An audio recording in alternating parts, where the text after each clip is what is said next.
Bismillahirrahmanirrahim. Assalamualaikum warahmatullahi wabarakatuh.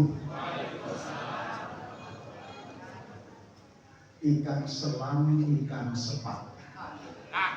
Mana cakepnya ini? Ikan selam, ikan sepat. Berenang-renang di tepi sungai.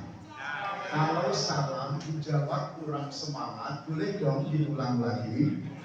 Assalamualaikum warahmatullahi wabarakatuh. Bismillah, alhamdulillah, Allahumma sholli ala nabiyyina Muhammad wa ala alihi wa sahbihi wa sallim ajma'in. Bapak Ibu jamaah subuh rahimahullah, alhamdulillah, segala puji bagi Allah yang telah mengizinkan kita hadir di tempat yang mulia bersama orang-orang yang mulia untuk sesuatu yang mulia, yaitu ngaji dan obrolan pagi. Meskipun obrolan dan ngaji yang sederhana, tetapi jangan lupa majelis ini dihargai oleh Allah. Dengan cara Allah mengirim para malaikatnya ikut hadir sembari mengamini doa-doa kita. Apabila menikah mumpung dihadiri para malaikat, saya doakan mudah-mudahan panjenengan semua barokah dan panjang umurnya, sehat semuanya, barokah dan berlimpah rezekinya, salih dan salihah anak cucunya, dan semoga segera lunas hutang-hutangnya. Paling semangat sih paling akeh dewe gitu ya. Tapi nggak apa-apa, toh ada pepatah baru yang membenarkan bahwa hidup tanpa hutang ibarat malam tak berbintang. Pepatah konti. Makanya mak-mak di sebelah punya semboyan baru, katanya yang yang membuat hati bergetar bukan jatuh hati tetapi jatuh tempo. Kalau bapak-bapak lain lagi, katanya di belakang wanita yang glowing ada pria yang gulung kuming. Karena gak kuat neraka. Betul? Baik, jamaah rahimakumullah, karena baru sekali ini mohon izin tak kenal maka tak aduh. Nama saya Misbahul Huda. Sebetulnya bukan Ustadz alumni pesantren atau alumni IAIN, saya alumni teknik elektro Gajah Mada, tapi ijazahnya asli.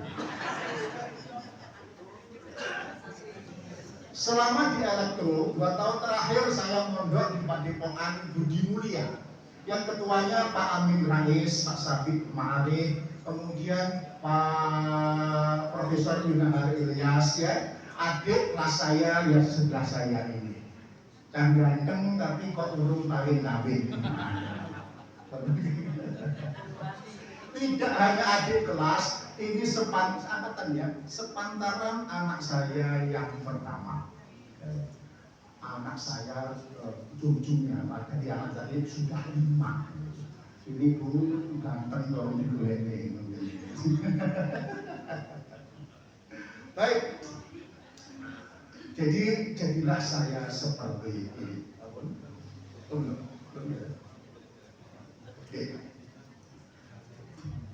Karir saya meskipun pernah rektor dari Universitas Al-Falah Surabaya, tetapi tidak lama di pendidikan. Saya lama di bisnis, yaitu di Sewu Grup Jawa Pos. Saya pernah atau mantan direktur utama Temprina, direktur utama Adi Prima Pabrik Kertas, komisaris utama Power Plant, kemudian direktur utama JPU, pernah direktur utama Energi Agro yang dekat pabrik gula apa namanya?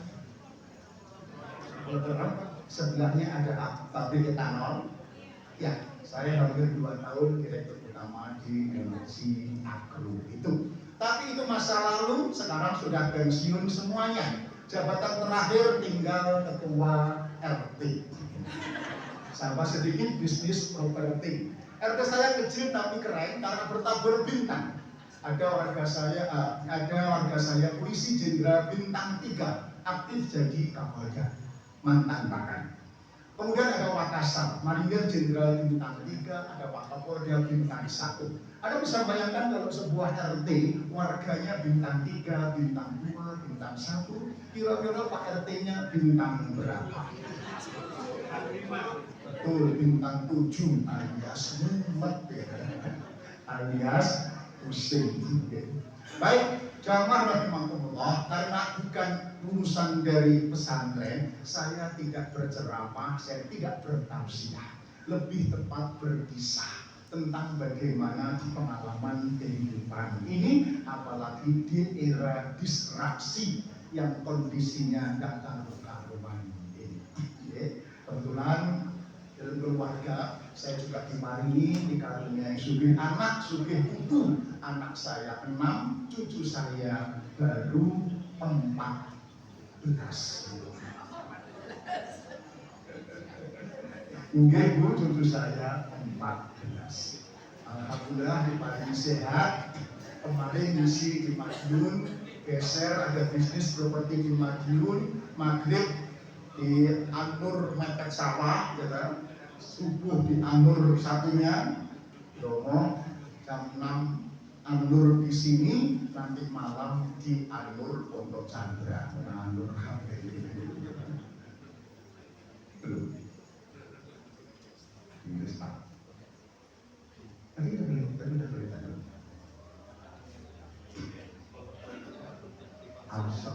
Oke, baik kita mau. Bapak Ibu yang kami hormati, pagi hari ini takmir pengurus meminta kami menyampaikan kepemimpinan yang tergadaikan. Oke, yaitu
alhamdulillah.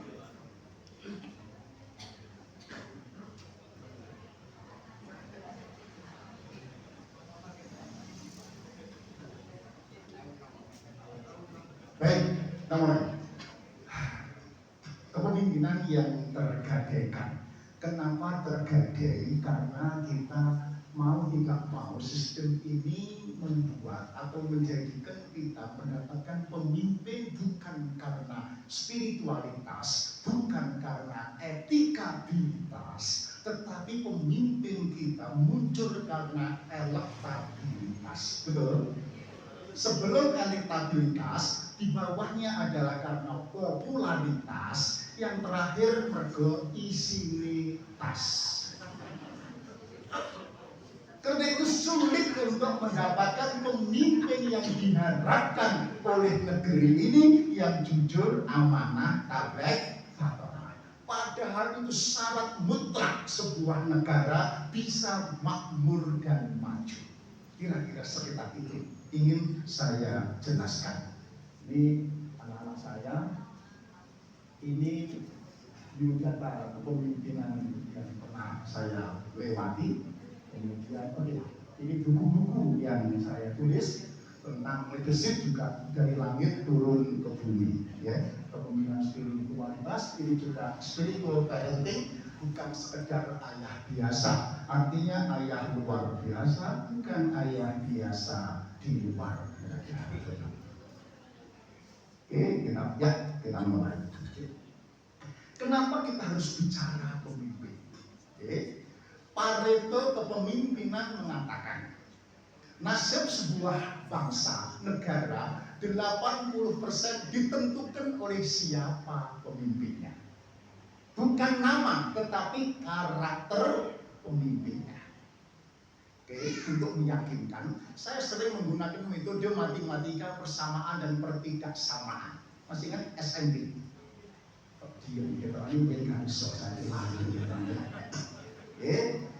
Untuk memetakan Pulau Kalimantan, persamaannya, sak pulau itu kira-kira sumber daya alamnya plus minus sama, sepakat?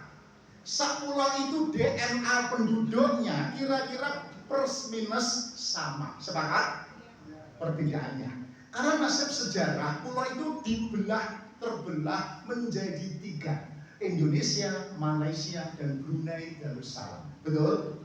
Pertanyaannya, negara mana yang paling tua merdekanya? Indonesia. Negara mana yang paling luas wilayahnya? Indonesia. Negara mana yang paling sengsara hidupnya? Kok bisa? Dan dengan kok yang guyu gitu loh, menikmati sepertinya. Menertawakan diri sendiri. Indonesia dengan Malaysia. Dulu orang-orang Lamongan Mojokerto jadi guru matematika di Kuala Lumpur, masih ingat? Hari ini orang Lamongan Pacitan Magetan jadi pembantu di Kuala Lumpur. Dulu Bung Karno lantang teriak ganyang Malaysia. Hari ini pulau kita diganyang Malaysia. Dengan Brunei tambah parah lagi. Brunei itu negara kecil, 500.000 jiwa, 5 kecamatan di Indonesia, sakdapil. Tetapi keren. Kerennya adalah karena Sultan itu mengatakan lagu kebangsaannya adalah Tuhan peliharakan Sultan. Moto negaranya selalu ikuti syariah Islam. Dengar syariah, Amerika marah. Loh, kok pakai syariah? Tapi si Sultan pemimpin dengan lantang menjawab, "Hey Amerika, it is my country." Lu mau apa? Negara 5 kecamatan itu berani melawan Amerika. Indonesia berapa kecamatan, Bu? Jumlahnya garut saking akeh. Demikian tawadhu dan tunduk sama. Oke, satu lagi bandingkan dengan Korea Selatan. Lebih tragis lagi, betapa variabel pemimpin menentukan nasib bangsa. Korea dengan Indonesia, negaranya, merdekanya hampir sama, selisih 3 hari. Ya, 2 hari. 15 Agustus, kita 17 Agustus. Oke, sama-sama terpuruk tahun 60. Kita karena PKI, dia karena kalah perang. Bahkan di tahun itu disebut sebagai negara termiskin di dunia. Tapi ada pemimpin keren tahun 65-an namanya Park Chung-hee. Ya, dari militer, dia bertekad bagaimana caranya merubah negara Korea yang paling miskin menjadi negara yang makmur dalam waktu yang singkat-singkatnya. Para ahli disuruh belajar mencari sejarah tokoh siapa yang mampu merubah masyarakat miskin menjadi makmur dalam waktu yang singkat. Dikulei, nggak ketemu kecuali satu nama. Siapa? Muhammad Rasulullah SAW. Merinding saya dalam konsep hijrah. Yang hari ini kita peringati. Hijrah dalam waktu 10 tahun saja, Madinah yang dulu kacau balau menjadi negara yang madani, makmur, berdampingan dengan agama yang lain, bersama-sama membangun. Konsepnya kemandiriannya, swasembadanya, kepercayaan dirinya, perang melawan musuh-musuh dibangun dengan konsep namanya Saimaun Undong. Dengar ya, mandiri dari desa, ya, membangun desa. Apa yang terjadi? Korea sekarang menjadi negara maju. Indonesia pendapatannya masih 5.000 US dollar per kapita, di sana sudah 36.000. Berapa kali? 7 kali lipat lebih. Dan kita mendengar produk-produk semua Korea. HP Korea, laptop Korea, kapal-kapal Korea, lagu Korea, drama itu apa?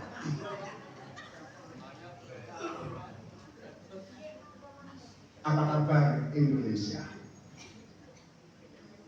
Apa kabar Indonesia? Merdekanya sama, halo, ya. Terkurungnya 60 sama, berbeda pemimpinnya, hasilnya 7 kali lipat mereka lebih kaya ketimbang Indonesia. Bahkan kita negara lebih besar, jauh lebih besar. Ya, mereka hanya berapa itu? 100 km persegi, kita 1,9 juta meter persegi. Tak sebut dengan kalau ada pepatah anak ayam mati di lumbung padi, ya, saya sebut negara ini adalah listrik mati di lumbung batu bara tertinggi. Ya, ini Pak Menteri ngomong batu bara cukup, sekarang gak cukup. Ibu, satu lagi, sehebat apapun pemimpin, negara, ya, kalau pemimpinnya tidak kokoh spiritual, etikanya nggak punya, hancur. Siapa yang pernah ke Cina melihat tembok besar atau Great Wall? Nah, Great Wall itu dibangun ya tahun abad 3 sebelum Masehi, 21.000 kilometer, ya. Banyuwangi, Anyar Panarukan itu 1.000 kilometer, 21 kali Pulau Jawa. Bisa bayangkan? Bukan tembok sekecil ini, tembok itu lebarnya mobil bisa simpangan, tingginya 910 meter, di atas bukit, mengorbankan jutaan orang. Untuk apa? Di sebelah utara Cina untuk menahan gempuran, ya, serangan dari masyarakat nomaden di belahan utara. Apa yang terjadi? Tembok ini masih utuh, tapi Cina jatuh oleh terbentuk mereka. Kenapa? Karena penjaganya tidak punya etika, tidak amanah, artinya khianat. Satu lagi, riset mengatakan bahwa Auses dan Forster menyebutkan meneliti 10 negara maju. Mengapa mereka maju? Dikaitkan dengan presiden pemimpin pilihannya. Ternyata negara maju itu negara yang rakyatnya pintar, cerdas menyiapkan pemimpinnya. Diteliti, tertinggi kriterianya itu jujur, honesty. Honesty sidik, ya. Yang kedua adalah visioner, bahasa Arabnya amanah. Yang ketiga, kompeten, bahasa Arabnya adalah patona. Yang keempat, menyampaikan, bahasa Arabnya apa? Inspiring, bahasa Arabnya adalah tabligh. Artinya, sejak zaman Nabi sampai zaman kini, kalau negara ingin maju, syaratnya pemimpinnya harus sidik, amanah, tabligh, patona. Kenapa negara kaya Konoha ini gak maju-maju? Karena pemimpinnya tidak. Ketika ketangkap KPK, ditanya oleh wartawan sama konstituen, loh kok tidak amanah? Dengan cengengesan dia menjawab, iya ternyata sulit pegang amanah, lebih mudah pegang aminah ketimbang amanah. Capek deh. maksud saya ini penting. Ini penting. Ya. Lanjut. Mengapa harus kuat spiritual atau etika? Boleh kita memilih pemimpin yang cerdas intelektual, kaya finansial, ganteng, cantik secara fisikal, tetapi kalau tidak matang spiritual, belum tentu lolos melewati ujian kehidupan ini. Tadi saya sampaikan, para pemimpin pejabat yang tertangkap KPK itu orangnya pointer atau pointer sekali. Orangnya kaya atau kaya pol. Mengapa kok masih korupsi? Kurang apa? Kurang ajar. Kurang pinter apa? Liga itu banyak profesor yang lulus cum laude di kampus akademik, tetapi gagal total menghadapi ujian di kampus kehidupan. Kenapa? Karena tidak matang spiritual. Itulah pentingnya pemimpin yang lahir dari kekuatan spiritual.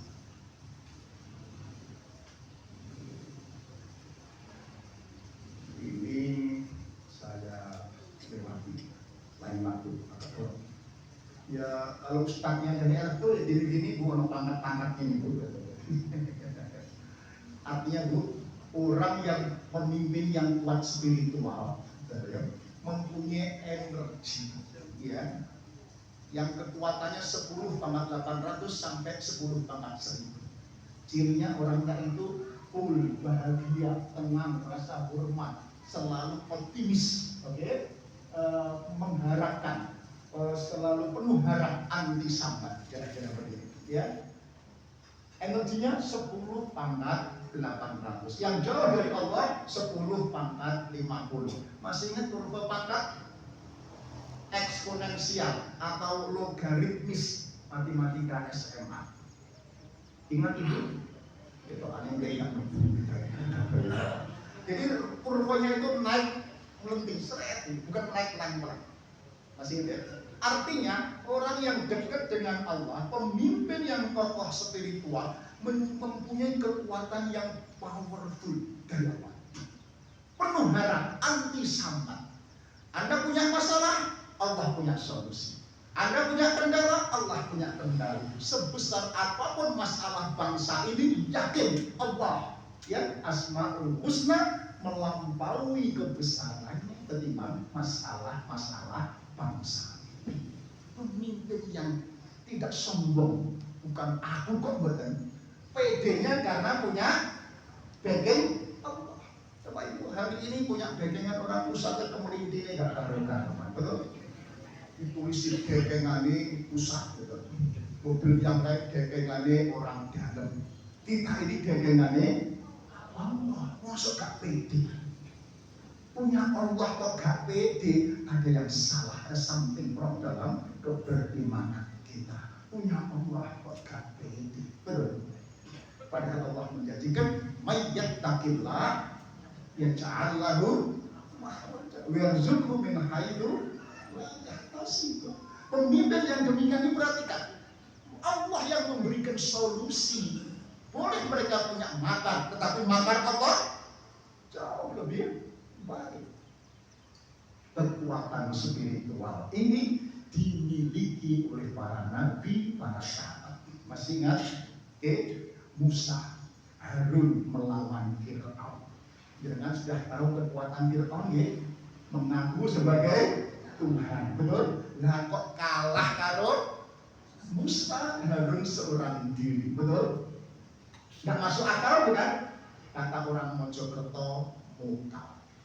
Nggak masuk akal, mokal itu masuk wilayah kekuatan spiritual. Rasulullah perang Badar 330 menang melawan 1000. Nggak masuk akal bukan? Mokal. Mokal itu masuk wilayah spiritual. Founding fathers negara ini mengakui atas berkat rahmat Allah yang Maha Kuasa. Nggak punya apa-apa, merdeka, mokal, masuk wilayah spiritual. Sekutu kembali, apa? Belanda kembali numpang sekutu membombardir Surabaya. Lalu Bung Tomo teriak dari Mojokerto, apa? Allahu Akbar.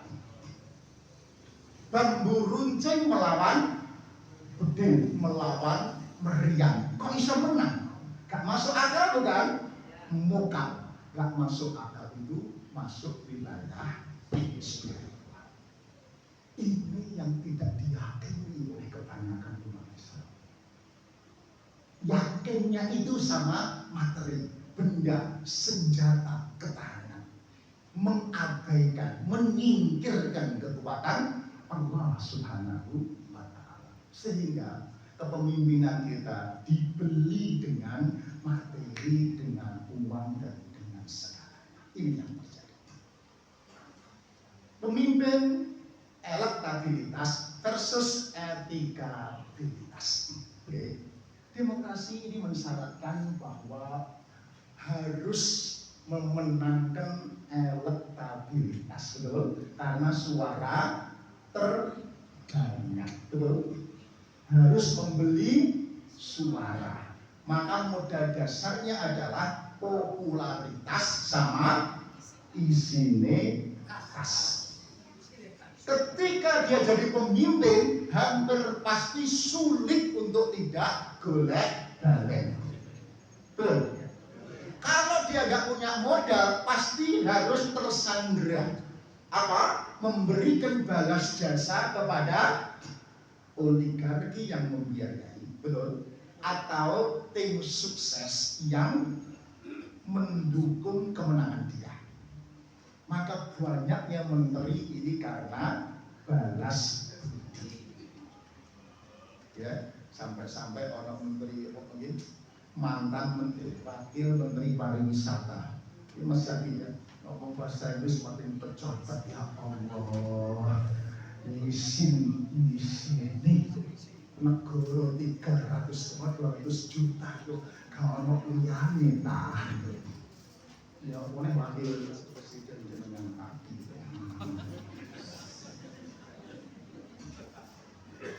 Nek oleh milih Mas Zaki HP. Ya Allah. Penas namun betul. Ini karena tersandera oleh demokrasi yang dipuji oleh Barat. Indonesia negara paling demokratis terbesar, begitu. Padahal yang nolem itu yang paling tidak demokratis. Percaya? Emang Amerika itu demokratis, menghargai hak asasi manusia, betul. Dia menculik apa? Presiden Venezuela. Ya, demokratis kayak begitu, hak asasi kayak begitu. Kita tersandera dengan nama demokrasi, ruginya tak kalah. Yang satu kerugian ya, konflik ini. Negara-negara yang maju, ya, itu tidak demokratis seperti pemilihan langsung. Ya, apa? Monarki konstitusional. Ayo kita absen. Inggris kerajaan, Denmark, apalagi Skandinavia, mana lagi? Perancis, mana lagi? Spanyol, mana lagi? Jepang, Kaisar, mana lagi? Malaysia, kerajaan, mana lagi? Arab, apa lagi? Brunei, Kesultanan, apa lagi? Cina, itu penguasanya partai. Untuk apa? Kenapa dia lebih maju? Ada sustainability program. Nek bahasa saya ono GBHM, sustain. Ya. Kalau nggak sustain, perubahan dari satu pemerintah, presiden yang lain, apalagi punya semangat asal berbeda dengan sebelumnya, begitu, itu korbannya triliunan rupiah. Belum lagi konsolidasinya bertahun-tahun baru bisa bicara program. Contoh gampang, hari ini Pak Prabowo bicara energi alternatif, betul? Karena batu bara nggak ngerti ya, kalau batu bara pemerintah negara kok gak bisa ngatur penambang batu bara itu ceritanya ini. Emang mereka itu yang nanam batu bara? Enggak kan? Yang nanam kan Gusti Allah, betul. Undang-undang mengatakan itu milik negara. Mereka hanya dikasih izin. Kok gak bisa ngatur ya? Gak paham. Mungkin saya agak bodoh ini. Tata kelola gimana gitu loh. Oke, lanjut. Energi tadi. Saya pernah memimpin apa tadi? Yang saya buat tadi bioetanol di Kembaran. Oke. Zaman SBY masih ingat, ya. Ayo kita tanam pohon jarak, masih ingat ya? Untuk bahan baku etanol, masih ingat? Oke. Kemudian para pengusaha disuruh membuat pabrik etanol. Di Lampung ada 3 besar-besar, itu mahal, triliun. Di sini hibah dari Jepang mesinnya, saya peranti yang lain itu sudah hampir 1 triliun. Oke. Kami sudah menghasilkan bioetanol. Oke. Tetapi zaman Pak Jokowi nggak ada lagi program energi alternatif. Saya sudah menghasilkan ratusan ribu liter bioetanol, nggak ada yang mau beli. Sampai saya menghadap Direktur Utama Pertamina, Pak Dwi, ya Pak tolong dibantu. Mas sudah, saya ini belanja minyak mentah itu lebih murah, waktu itu turun ya, 50 US dollar per barel. Kalau saya beli Anda lebih mahal, nanti urusan saya dengan KPK, bukan dengan Anda. Karena nggak ada subsidi untuk energi alternatif, dihapus. Sehingga 3 pabrik etanol dari bahan baku cassava di Lampung tutup semua. Di sini bertahan karena dimurnikan lagi untuk suplai etanol alkohol untuk makanan dan minuman. Jadi untuk minuman keras ya. Aku untur suspension tutup semua. Tutup sampai ya 10 tahun. Lah kok Prabowo ngomong lagi, ayo kita cari energi alternatif. Biyen tutup triliunan rupiah, kita berhenti 10 tahun. Sekarang lagi tinggi-tinggi ngomong energi alternatif. Ya telat loh di. Arab sudah E20 etanol 20%. Vietnam sudah E10. Negara-negara Timur Tengah semua sudah E20. Maksudnya tidak semua dari tambang sudah mencapai 20%. Indonesia sehingga pakai akeh tambangnya bukan E10 tapi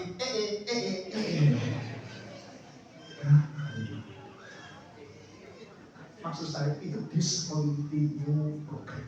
Lanjut. Nah, yang kemudian balas budi ataupun golek balen itu kemudian terjadi politisi yang disintegratif. Oke? Akibatnya distrust society, masyarakat saling curiga, tidak percaya. Tidak hanya urusan pemerintah, pajak gak percaya. Muhammadiyah hubungan sosial untuk membangun ini gak percaya, betul? Gak empu, karena sudah distrust society, masyarakat yang saling curiga. Sebaliknya, pemimpin yang punya etika, jujur, amanah, mantap akan mempunyai pemimpin yang berintegritas. Dampak berikutnya trust society. Dampak berikutnya masyarakat saling percaya. Berikutnya ekonomi, sosial, bisnis akan jalan dengan nyaris sempurna. Masih ingat momentum hijrah kita? Waktu hijrah ada seorang sahabat namanya Abdurrahman bin Auf, sahabat Muhajirin. Masih ingat? Oke. Ketika sampai di Madinah ditawari apakah pengen rumah oleh Ansor, saya ada rumah. Pengen istri, ya saya ceraikan salah satu istri saya. Tapi dia tidak mau. Tunjukkan saya pasar. Masih ingat? Setelah itu nggak ada ceritanya, kok tiba-tiba Auf menjadi kaya raya. Apa yang terjadi? Ketika di pasar Auf itu ulaan barang-barang komoditas yang disukai, yang diperlukan masyarakat, gandum, kurma dan semacamnya. Sekian ton. Tanya berapa harganya? Sebutlah 10.000 dinar. Auf tidak menawar harganya, bahkan ditambahi, oke, saya beli 12.000 dinar, tapi bayarnya tempo 4 bulan. Si penjual nanya, loh, emang ente siapa? Baru kenal, ngambil barang sebanyak ini, kok bayar tempo, nggak pakai modal atau DP. Apa jawabnya? Saya sahabatnya Rasulullah Muhammad SAW. Ngaku sahabat Nabi, pemimpin yang terpercaya sejak muda, ikut dipercaya membawa barang dan amanah dan menjadi kaya raya. Efek dari sahabat pemimpin terpercaya. Nah, sekarang jenengan coba neng pasar turi ngambil barang. Sampai sopo anake Presiden Jokowi. Kira-kira dipercaya napa ditutupi?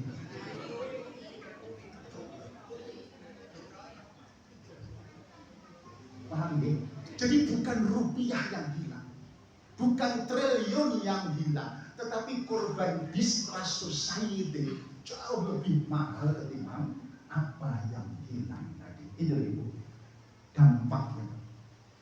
Jangankan kok negara mengembalikan kepercayaan, suami yang tidak dipercaya oleh istri itu pulihnya sulit atau sulit sekali. Aku apalagi ibu-ibu itu ahli sejarah, matematika gak pakai pinter, sejarah tahun piro kowe karo iki nomor ini jenenge iki malah gitu. Gitu ya, memaafkan. Hanya orang satu rumah, 2 orang, betul? Satunya gak patek dipercaya, ya. Kemudian itu pulihnya itu 5 tahun bisa. Halo, 5 tahun bisa. Loh, kedek 5 tahun gak bisa. Ini sebuah pemerintahan, ya. Kemudian seluruh pemimpinnya distrust. Apakah bisa dipercaya oleh tetangga negeri? Sulit. Aleh-aleh kok menghadirkan investasi asing. Investasi sudah ada itu pada minggat pergi, namanya capital flight. Tahu ya? Klik saham itu pergi semua. Ciri-cirinya adalah IHSG jeblok jatuh. Ya. Kalau IHSG jatuh, orang-orang rakyat yang punya saham enak-enak turu, gak ngerti apa-apa. Loh, sahamku moro-moro melok, miskin mendadak. Gara-gara siapa? Pemimpin yang tidak amanah. Baik. Nah, seberapa perusahaan negara sulit, keluarga sulit, perusahaan juga sulit kalau kemudian para leadernya tidak amanah. Kenapa saya mengungkit ini, Bapak Ibu, dikit lagi? Dulu zaman Pak Harto, korupsi 1,3 triliun rumah saku goweger gak karuan. Edi Tansil, masih ingat? Bapak itu 1,3 triliun ya? Itu wis goweger. Hari ini ratusan triliun kok mau menang. Betul, seorang tempat betul 968 triliun. Jadi kan gak usah bayangin barangnya, hitung noleh piro bingung, noleh piro bingung loh. Oh, coba itu ya, tenang saja. Yang saya khawatirkan, kata Khalifah Ali, kerusakan sebuah bangsa ini bukan karena banyaknya orang jahat, tetapi karena diamnya orang-orang baik. Jangan diam, kita diam seolah-olah merestui. Betul?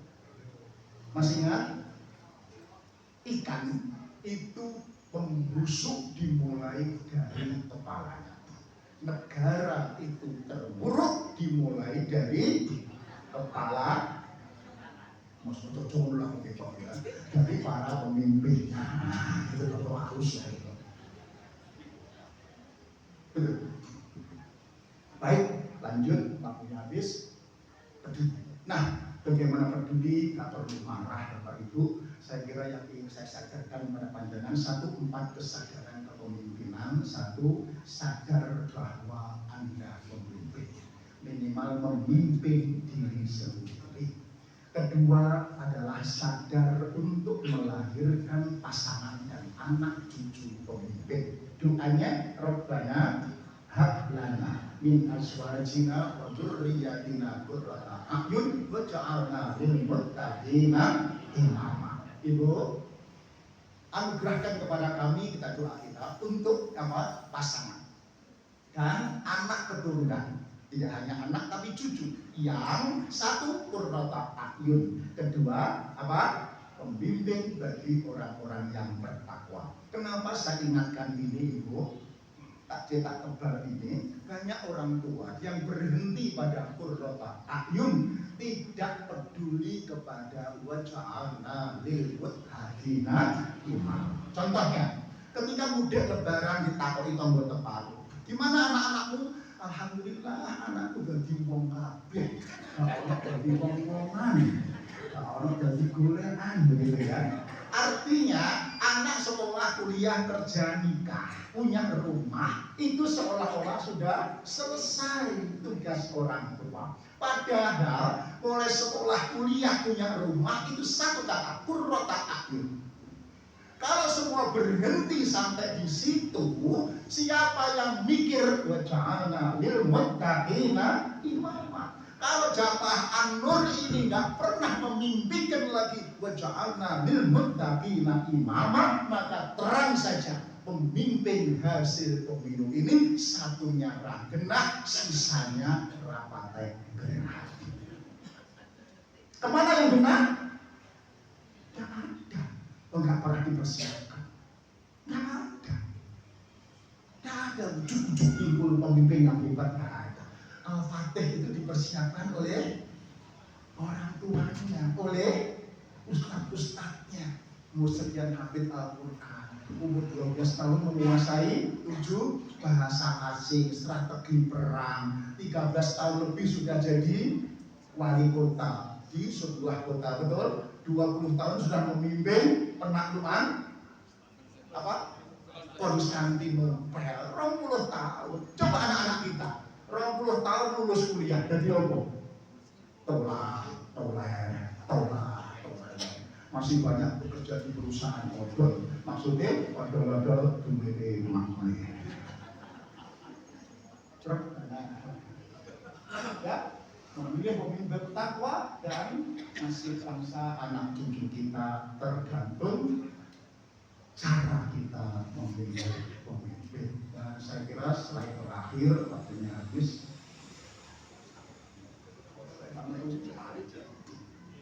Wa yasalladina wa tarahu min khalfihim dzurriyyatan ja'afat kharafu 'alaihim falyattaqullaha wa yaqulu qawlan sadida. Dan hendaklah panjenengan takut kepada Allah. Orang-orang yang sekiranya mereka meninggalkan keturunan yang lemah di belakang mereka, karena mereka khawatir terhadap kesejahteraannya. Oleh sebab itu, maka bertakwa kepada Allah dan hendaklah berkata dengan perkataan yang jujur. Al-mu'min al-qawi ahabbu ilallah minal mu'min al-taqi. Mukmin yang kuat dicintai oleh Allah dibanding dengan mukmin yang lemah. Ikhlas alama yang fakir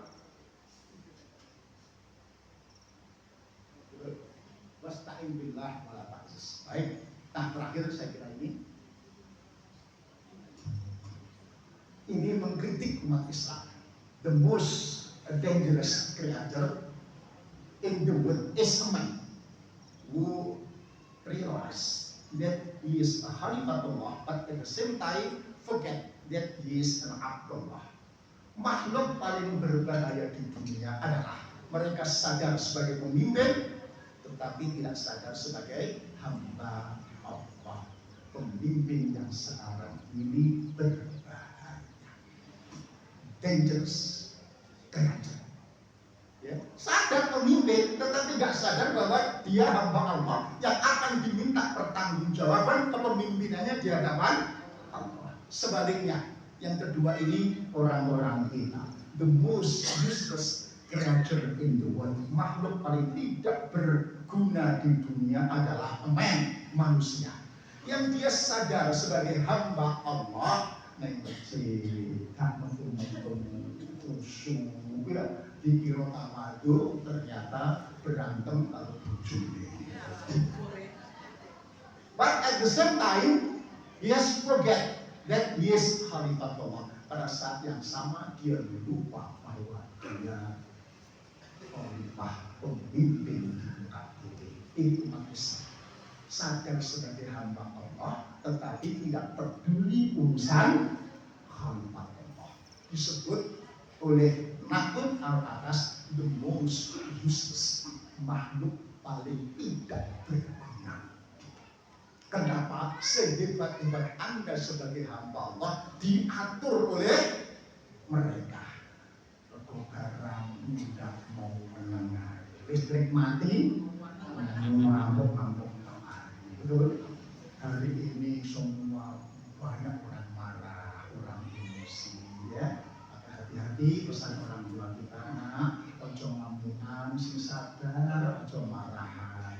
Sing sapa gelem ngamukan biasane budal disian. Budal kan pundi? Kuburan. Survei membuktikan laki-laki harapan hidupnya lebih pendek ketimbang wanita. Rata-rata laki-laki harapan hidupnya 65 tahun, wanita 75 tahun. Kenapa begitu? Satu, karena laki-laki suka ngamukan, marahan. Yang kedua, karena laki-laki terlalu sering diomeli sama istrinya. Makanya cepat mati. Bu, kalau mau sama suami jangan dihabis-habiskan hari ini, ya. Ingat pesan televisi, kubi continue for tomorrow. Dilanjutkan besok supaya bapak umurnya rada. Oh, tangan gitu. Baik, waktunya habis. Masih ada 7 menit untuk dialog. Bagi para jemaah yang akan bertanya, kami beri kesempatan. Silakan ibu dulu.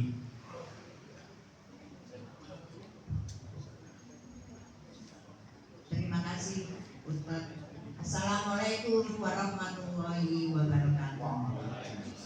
Saya dulu tahun 2002 saya sudah mendengar bahwa ada paradigma semrawut.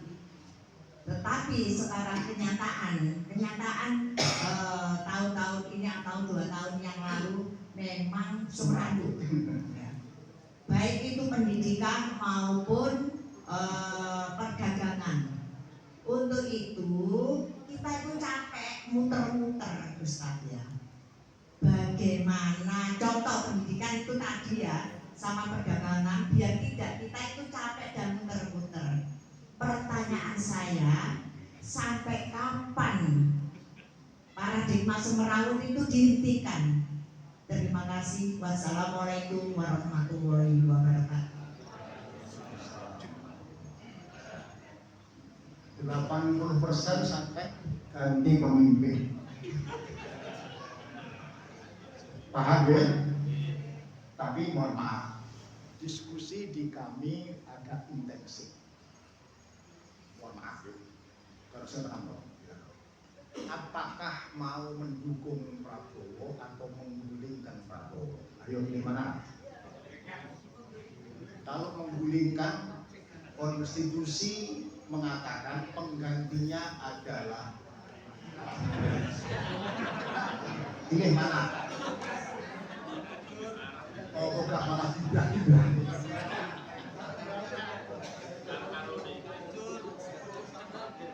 Ada yang ngomong gulingkan dua-duanya, duitmu piro, senjatamu apa? Salah sopo, salah kita sendiri. Kenapa? Karena tabunu yuwalla alaikum, adalah pemimpin itu cermin pemilihnya. Pemimpin terpilih itu cermin, ya, rakyat pemilihnya. Dengan protes, Enggak Ustaz, itu enggak sama dengan saya berbeda dengan itu. Ada begitu? Persoalannya yang enggak sama itu hanya anggur tunggu sama Jokerto. Itu. Yang lainnya, jadi butuh panjenengan ini, militan ini jumlahnya ya hampir 100 juta orang iso supaya menang ya 50% lebih iso. Belum. Teori mengatakan pemimpin ke depan ini sehebat apapun harus ada dukungan dari oligarki, main uang. Kalau pengen memenangkan pemain uang, syaratnya uang Anda harus lebih banyak. Bisa? Bisa? Kalau nggak bisa, uang lebih banyak, maka rakyat harus militan. Tidak bisa dibeli dengan uang. Bisa? Ayo. Bisa? Oke, pakai pada bisa. Pak, boleh cerita dikit ya? Saya nyalak di dapil 7. Nyaris menang dan masih kalah. Saya hubungi tokoh-tokoh militan ya, yang saya kenal di daerah Magetan sekitarnya. Saya sowan ke Temboro, tahu? Temboro tahu? Ustadznya jamaah takbir. Gus Obed mengatakan pilih Pak Misbah. Saya ke Gontor, Prof. Hamid Fahmi Zarkas, Mas Zalibi, seluruh sivitas akademika memilih RI-nya Misbah, presidennya Anies Bas. Ya. Apalagi Solo, tafsir Al-Quran, MTA sudah mengumpat wapan kewajiban macam-macam, RI pilih saya, ya presidennya Anies. Apalagi teman Muhammadiyah. Siapa lagi? Hidayatullah. Ya. Oh ya, Pak Misbah itu membantu Hidayatullah men-set up percetakan suara Hidayatullah. Berjasa kepada Hidayatullah. Saatnya sekarang membantu Pak Misbah. Coblos Pak Misbah. Entah demikian kok masih kalah. Halo, halo. Kira-kira di mana seliknya?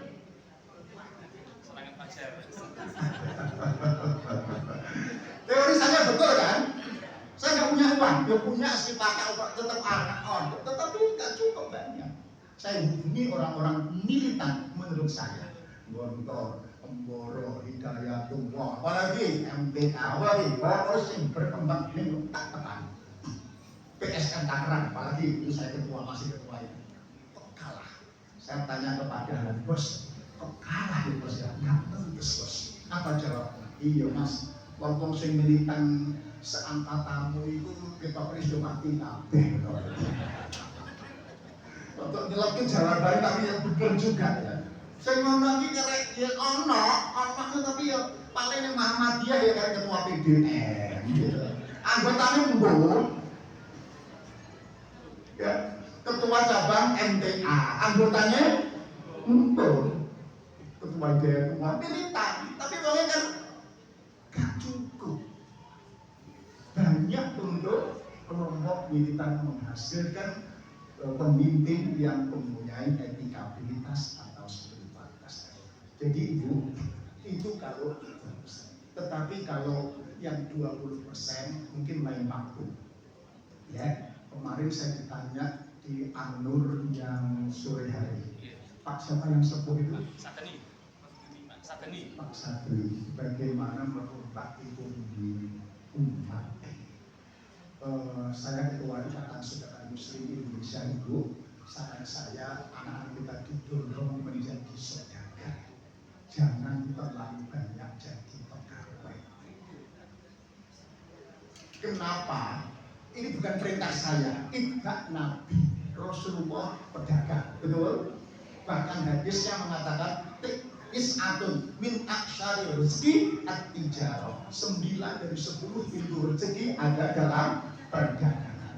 Bu, saya pensiunan, umur saya 63 tahun. Kalau saya diam cukup untuk makan. Di rumah ibu punya daycare. Daycare tahu ya? Penitipan bayi, umurnya 30 ya. Ya, untuk makan saya bisa ikut daycare. Itulah alasan kenapa awet muda. Karena menu saya ikut anak-anak bayi gitu. Belum tidak, belum akrabmu bapak itu. Oke, lanjut. Kemudian kalau saya berbisnis maka ya, proyek tadi memberi peluang lowongan kerja. Ya, bisa sebulan 10 lowongan, bukan orang. Ada arsitek, ada drafter, ya, ada pemborong, ada tukang, ada pembantu mandor, ada satpam, ada pesuruh, ada accounting, ada tukang pajak, ada marketing agensi yang jumlahnya ratusan orang. Puluhan lowongan kerjaan meskipun pemiliknya masih puasa. Ya, begitu. Artinya menghidupkan. Ketika lowongan pekerjaan sepi, saya bersepakat membuat jalur pekerjaan Mas Sandi dengan Mas Haryadi untuk LPK ke Jepang. Ya, kenapa? Hidup 6 hari, ya, 6 bulan untuk bisa F4, nanti langsung diwawancara dari Jepang, ya, untuk kemudian langsung diterima di perusahaan mana, gajinya berapa. Kira-kira begitu. Saya lagi merintis sedikit. Karena teman sudah pengalaman 14 tahun kirim ke Jepang. Di sini nggak ada lowongan, di Jepang banyak lowongan pekerjaan. Dengan tema mengislamkan Jepang. Mengislamkan Jepang itu gampang. Kalau di Eropa ada sentimen agama karena perang salib Amerika Yahudi. Jepang nggak pernah ada sentimen dengan Islam.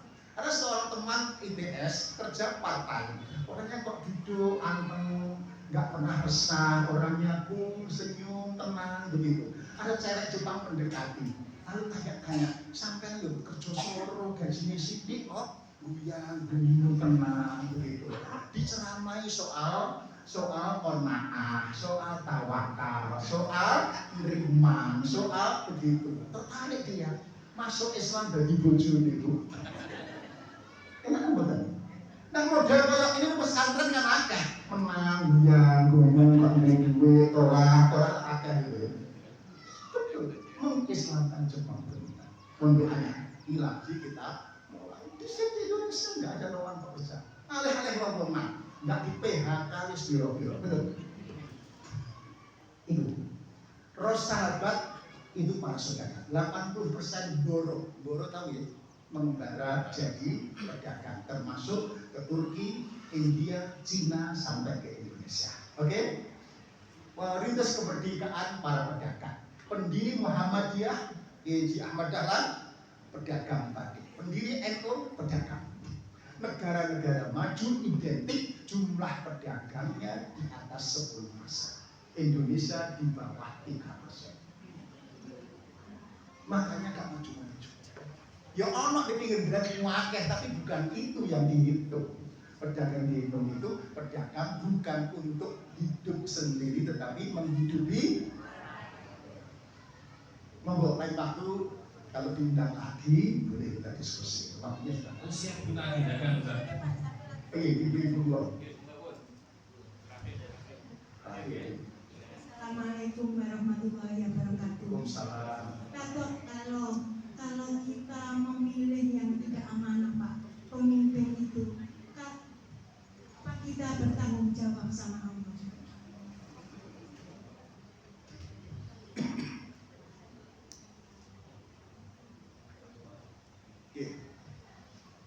Setiap pemimpin itu akan dimintai pertanggungjawaban oleh Allah Subhanahu wa Ta'ala. Pemimpin yang tidak amanah atau kita memimpin diri kita, hidup ini pilihan. Kalau memilih yang salah, ya tentu akan dimintai pertanggungjawaban oleh Allah Subhanahu wa Ta'ala. Nggak tahu Ustaz, nek nggak tahu itu urusannya rapate akeh.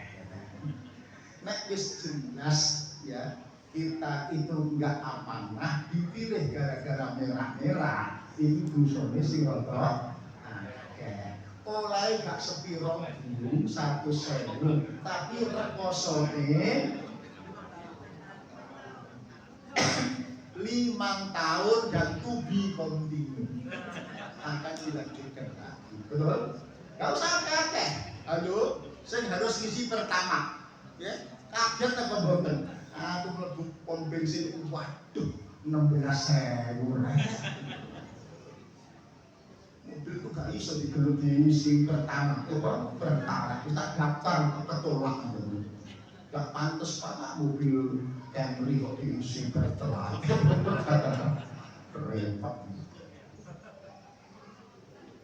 Kalau milih yang salah, listrik mati, ya, Yogyo 6 jam, petang jam, itu sing bisnis apa dulu? Kok frozen ya? Frozen food, pro, sing punya ikan yang itu harus ada air itu, koi mati.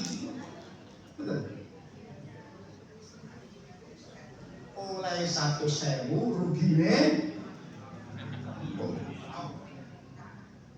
Jadi kembali Bu, terakhir kembali bahwa saya mengingatkan pentingnya memikirkan kepemimpinan. Kalau enggak mereka siapkan anak kita menjadi waj'alna lil muttaqina imama. Tidak hanya membaca doa tapi berdoa. Ibu tahu bedanya? Ayo, membaca doa dengan berdoa. Tahu bedanya? Nek membaca doa itu membaca hadana ya aswajina itu membaca doa. Kalau berdoa membaca plus berjuang ikhtiar mati-matian melatih anak kita menjadi pemimpin bagi orang-orang yang berdoa. Itu namanya berdoa. Nek membaca ya membaca tok, tapi gak di seriusi melahirkan pemimpin. Saya kira berdiskusi dengan Mas Rafi, Muhammadiyah, ya, Mojokerto, Ustadz Surabaya mulai krisis kepemimpinan. Betul? Kita, nah orang masjid sing teko tuwek-tuwek, sing ngajar ya tuwek iku, sing imami ya iku. Itu tanda-tanda. Tidak saya teruskan. Tanda-tanda terlambatnya kaderisasi kepemimpinan. Monggo saya siap berbagi untuk pelatihan kepemimpinan. Saya selain dari Jawa Pos juga pernah menjadi printer Telkom itu 2 tahun lebih. Kemudian tambah lagi pembekalan pensiun Telkom itu 2 tahun lebih. Artinya Telkom itu bisa mengundang penceramah Jakarta yang mahal-mahal. Kenapa kok mengundang saya? Tentu ada sesuatu yang berbeda. Karena saya tidak teori, best practices. Ya, pengalaman saya ceritakan bagaimana memimpin komunitas dan sebagainya.